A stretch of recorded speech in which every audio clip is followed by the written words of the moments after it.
Mga kusina, magandang tanghali. May naghamon na naman sa akin, magmukbang daw ako ng hangin. Basic lang sa atin yan.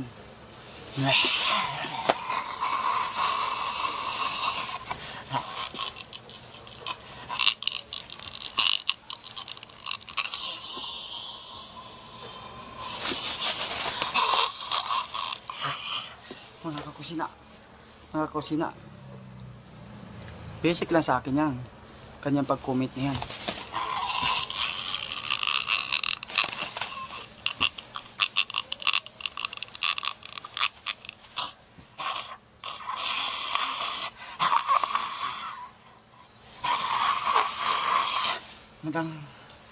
Magandang tanghali sa inyo mga kusina.